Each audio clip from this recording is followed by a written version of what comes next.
Hey, it's John with Smart Edition Academy, and today we're going to take a look at the ATI TEAS free practice test for the reading subject area of the test. Check out the links below this video. You'll see a link to the free practice test, so you can take this test on your own time. And you'll also see links to TEAS Tutor.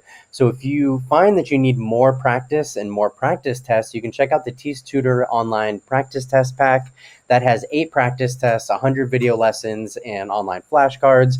And there's also TEAS Tutor full online course. And that is also the 8 practice tests, 100 videos, and flashcards, but it's also got 53 lesson modules for every subject on the test and each and every topic on that test. So as you're going through these tests, you're identifying your strengths and weaknesses. Those lesson modules are what you will actually go to learn the material and get better at the material, and that you'll actually study from. So check out those links below, and then of course subscribe to us on YouTube, ring the bell so that you get notifications for new videos that are coming out, and join our Facebook group. It's the ATI TEAS Help Study group on Facebook. Great community, people using the same tests and questions, and we're posting lots of tutorials and different videos and tips and strategies and lots of practice questions. So make sure you join that Facebook study group. So the way this is going to work is we'll have 53 questions, and I'm going to show the questions, or in the case of reading, it's going to be a lot of passages. I'll show these on the screen. I will also show the answer choices, and then we will check the answer explanation. And as I'm going through this, I'm going to go through pretty quickly, but you can pause on each of those sections. So if you want it longer to read that passage, just pause it and you can do that. Same for the answer choices. If you need a little more time to do that, just pause it. And for the answer explanation, again, pause it so that you can get a better look at that. So I'm going to go through it pretty quick, but that's the best way for you to use this. So let's go ahead and get into it. This is going to be the first reading passage here.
All right, so we've finished the test, and I'm going to go ahead and click Finish Text section. Congratulations for making it all the way through that. Hopefully you were able to answer all the questions correctly. So what we're going to see now is our scored report. So we're going to see the results. Of course, I answered everything correctly. And I got 100% here, but you might see that you got some of these incorrect. You might see 75% on these particular topics that are within the reading section. You might see you got a 50% or a 25%, and those are going to be your weaknesses. So you need to identify what your strengths and weaknesses are, and once you know those weaknesses, you need to pinpoint those and dive in and start studying those more and focus and spend most of your time on those weak areas, and that's how you're going to bring your score up the fastest. And that's what we all want to do. We're short on time, so take a look at this. Again, click the link below, and we can click view questions here. It'll bring up all those questions and answers, so we can look at those again. And then you can take this test as many times as you like. So just to show you one other thing, you will have an account area. And if you go to My Account and you go down to the test that you took, you will see all your test attempts. And you should start to see your score improve as you go along. You should see that score start getting to 100%. And you can click on the statistics little icon to bring that test up again and see all the questions that you answered right or wrong and how long you spent on those questions. And if you want to see that question again, you can press the view button. And this breaks it all down by the individual topics or categories within reading or the subject. So we can see, for context, clues, and multiple meaning words, here are the questions and, my results from that. And then all the way down at the bottom of this report is going to be your cumulative score for the entire test. So hopefully this should be helpful for you. And again, as I mentioned, as you continue to take the test over and over again, you should start to see your score improving. You might also find that you need more practice tests than just one. You might start to memorize the questions and the answers, and that's not going to help you. So if you need more practice tests, click the links below. Check out TEAS Tutor Online Practice Test Pack and TEAS Tutor Full Online Course. And then, subscribe on YouTube because we're going to have a lot of videos like this. So until the next video, we'll see you soon.